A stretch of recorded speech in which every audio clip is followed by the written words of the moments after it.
Hello and welcome to episode 6. Make your action pleasurable. Okay, simple, yet we go against this a lot, and it keeps us from getting results because it is hard to keep up with a new action that we don't like doing, that we don't find pleasurable. And yes, our thoughts about something being pleasurable or not can affect our actions even more. But more on that in future episodes when we talk about our thoughts for a whole series. This is the 4th episode in a series on taking the right kind of action that gets results. When we want to feel a little healthier and a little more in balance, we need to actually take some kind of action towards that. Now, as I've said, action is not the only part of it. By now, if you've been listening since episode 1, you know I talk about 3 steps to building a healthier, more balanced life, being step 1, take the right kind of action. Step 2, check your thoughts. And step 3, get the right kind of accountability and support. Action without working on and checking in with our thoughts will likely not get us the long-term results we want. Trying to do this without the right kind of accountability and support will also interfere with our ability to get the long-term results we want. That's how it is for me and for most of the women I work with, which is why I emphasize all 3 steps in my coaching business and in all of my programs. Take the right kind of action, check your thoughts, and get accountability and support. Taking action alone is not what helped me, so let's get all 3 steps into place over time. And that's what this podcast is all about. In the past, I had action I would take, and I was motivated to take that action. I was motivated to do Pilates. I was motivated to meal plan. I was motivated to meditate. I'd been diagnosed with prediabetes, osteoporosis, so I was very motivated to take action and to establish some healthier habits. You may be the same, right? We get motivated and we take action. But I didn't know how to take the right kind of action, and it made it hard for me to stick to these new things I wanted to do. Also, my mindset about needing to go all in or that I couldn't slip up also sabotaged my action, but more on thoughts later.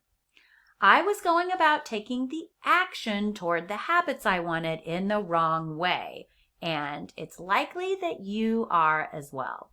So in this series of podcasts, I'm breaking down the action that leads to results. Not all action is the kind of action that helps you stay in action long enough to see results.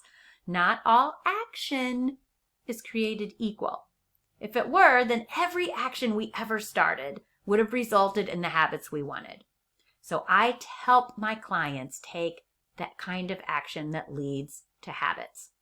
Now, in the beginning, our brains really fight this because many of us feel that the action that we take has to be hard, or that we have to be hard on ourselves or really push ourselves, or it won't work. And that is actually not the case. Now, remember from previous episodes, there are 7 steps to taking the right kind of action.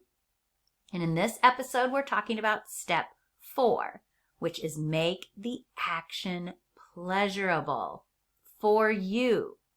Yes, I said pleasurable. Usually when we think of trying to get healthier, whatever that means for us, right? So not what that means for our neighbor or the person on the talk show or the person in the Facebook ads, but our own lives. Whenever we think of trying to get healthier in our own lives, we tend to think that it's going to be hard, right? That it's not going to be fun, that it's going to involve deprivation or pushing ourselves, if we're thinking about wanting to lose weight or exercise more. If it doesn't feel hard, we don't think it will work. In fact, I had a client tell me this one time. I don't think I'm being hard enough on myself as she was taking her action. It felt too good, too easy, and her brain was questioning it because we're not used to that. If we think, oh, what I'm doing is fun or easy, then it's not going to work. It has to be hard. I have to grind it out and push myself. As my clients make progress towards their goals, they think it should be harder because that's what they're used to experiencing, and that's what they're used to their brain telling them. When we think it's hard or difficult to repeat the action, then it's hard to form those habit loops in our brain.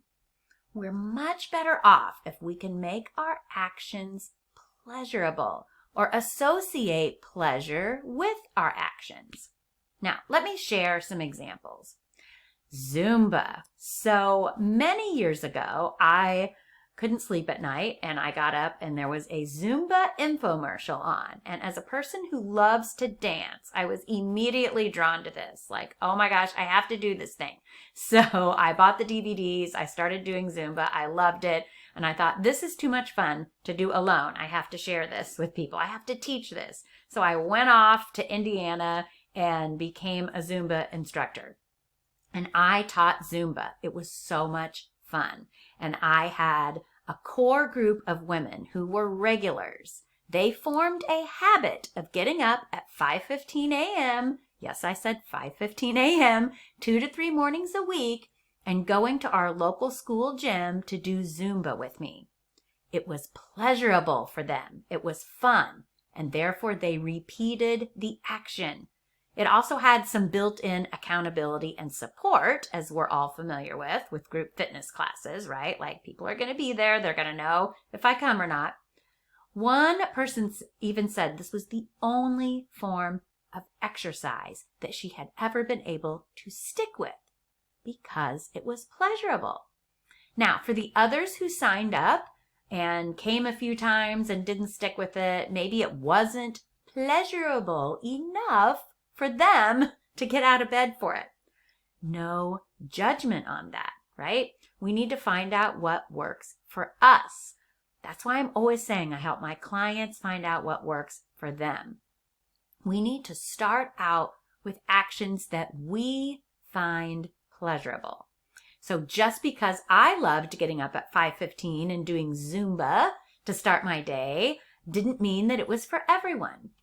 Just because my friend loves to get up and go to the fitness center or to the Y to work out doesn't mean I have to like it. In fact, I don't. I don't like getting up and going to a gym. I like to do my working out or exercising in a different way. Just because I find the Calm app guided meditation a pleasurable way to take a break and relax doesn't mean that my husband likes that, or that my neighbor does, or that my coworker does. But when we often try to start something new because we think we should, and if we really don't like it, then we're going to have an uphill battle, right? Like, oh, I should do Zumba because that's what these 3 other people get up and do. I should do this calm guided meditation because that's what these other people do to de-stress. But if you don't really like it, it's going to be difficult because you're not finding pleasure. And then when it doesn't work, we start telling ourselves that story, right? Like, oh, I can't stick to something. I always say I'm going to do this and I don't. Well, maybe it's because we didn't start out with the best thing for us in the first place. All right, back to my Zumba group. So they developed a habit of doing Zumba, right? But also a habit of getting up and getting out to exercise. They formed pleasurable social connections and friendships with each other, and this made it easier to continue to repeat this action of getting up and getting in exercise twice a week. Now, here's the cool thing. I no longer am the one who teaches Zumba. I don't attend anymore. But this group of women still get up and get together. Now, over time, they've also switched up their exercise to not even doing Zumba videos anymore because maybe that lost its pleasure or they got bored or whatever. Now they're doing other forms of workouts that are beneficial and maybe even more beneficial than Zumba because they have the habit now of exercising regularly and all the good stuff that comes with it. They have their accountability and support. They have their friendships. So now that they have that habit that started out, I like getting up and going and doing this Zumba, now they can insert other forms of exercise into that habit. Now, maybe these other forms aren't as pleasurable, but they associate pleasure with it now because it's within their group, it's within their routine. This is the power of repeating pleasurable action over time. And it's probably almost 10 years now that this group or that Zumba has been happening and that this core group of women is still working out together. They took action over time. They formed accountability, much like my coaching groups and the women I work with. They also now have the belief, the thought that they are the type of people who consistently get up at 5:15 or 6 and exercise 2 to 3 times a week.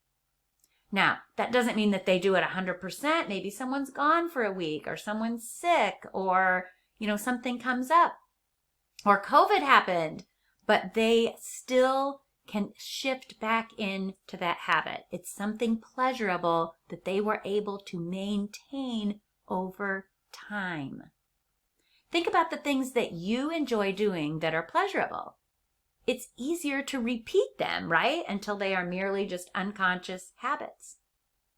Now think of the things that you don't enjoy and you kind of have to force yourself to go and do. So for me, I get a lot of pleasure out of going to Panera and eating lunch with friends, making my smoothie, working out and getting that boost of endorphin and energy after I work out. So notice how I associate pleasure with what I get from my workout. Maybe I don't just love my workout, but I love what I associate with it. So last summer, I started a new workout and it was supposed to be this great thing, but I didn't really enjoy doing it. And all I seemed to get out of it was a sore knee.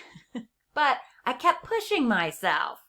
Mistake. I wasn't really coaching myself like I do with my clients. And it did not end up well. I quit doing it. I got frustrated. I had more knee pain and it kind of turned me off in doing regular exercise.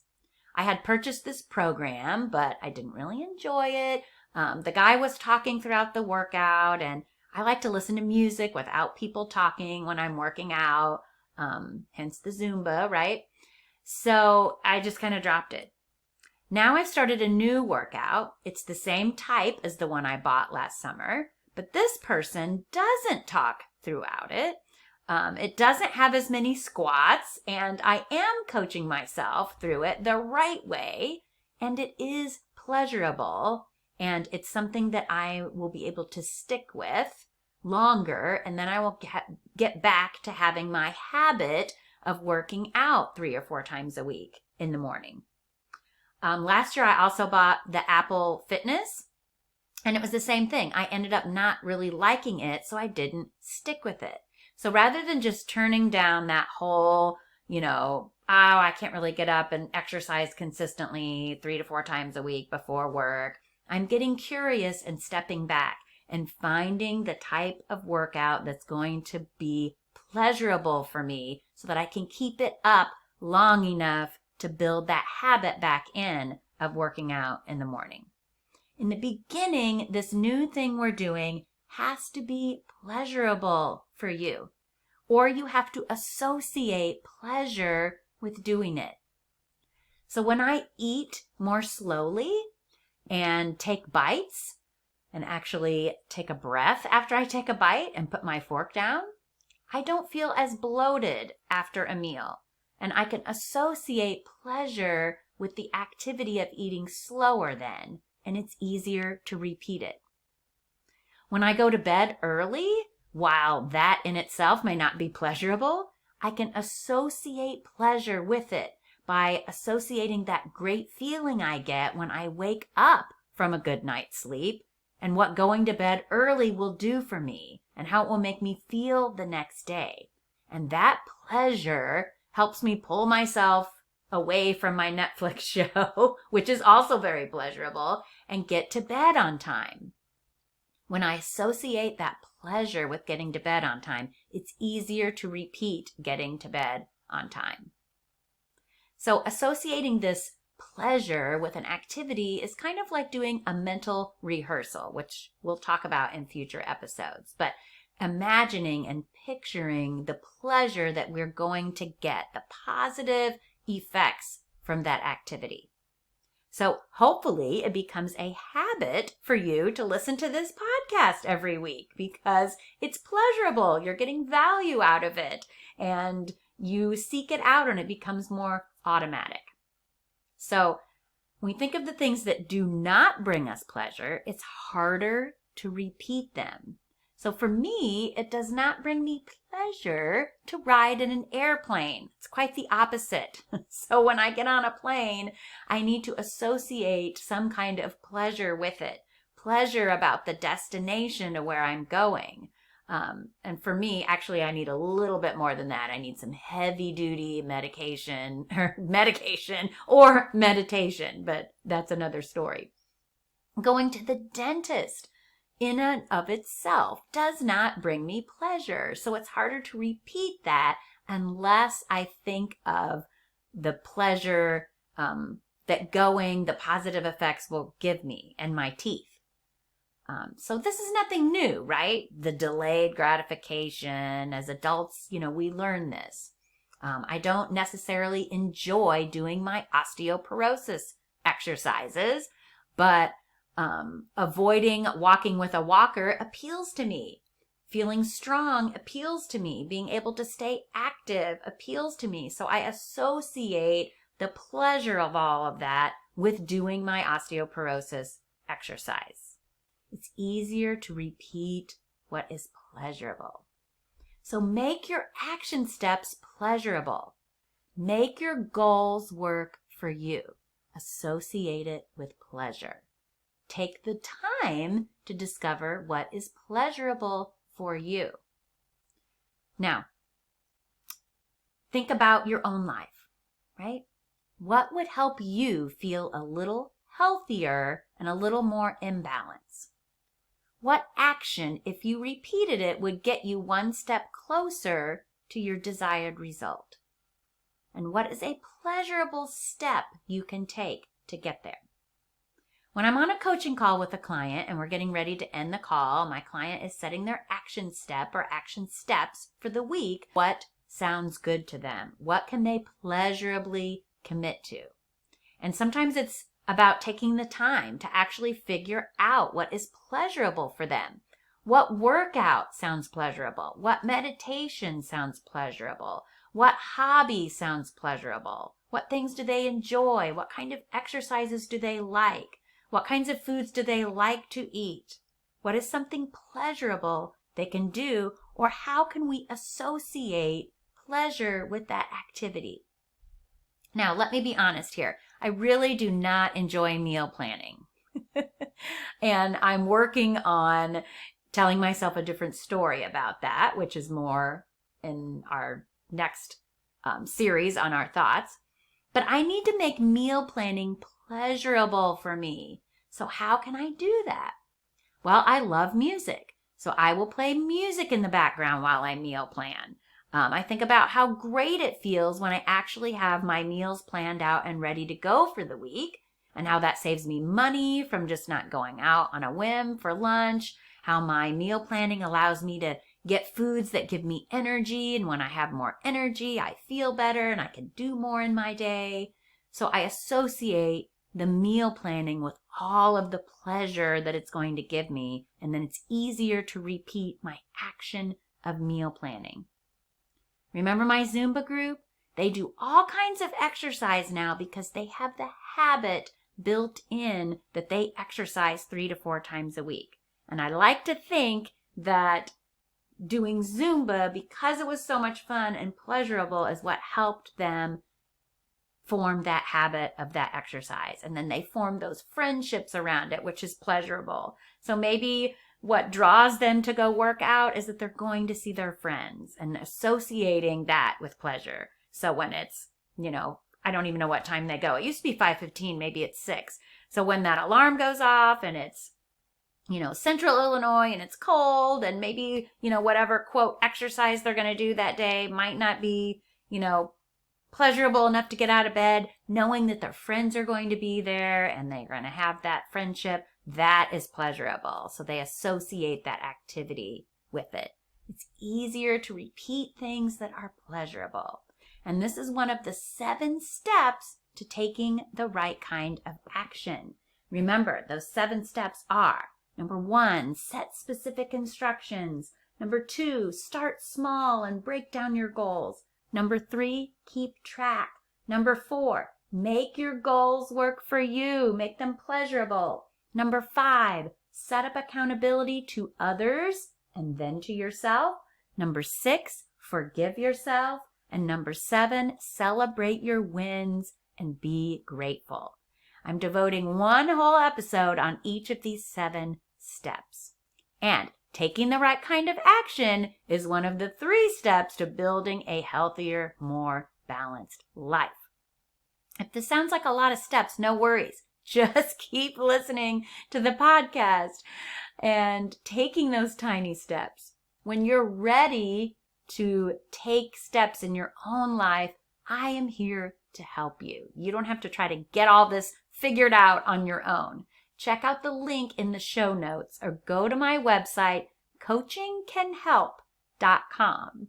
And remember, keep it simple, keep it real, and I will see you in next week's episode.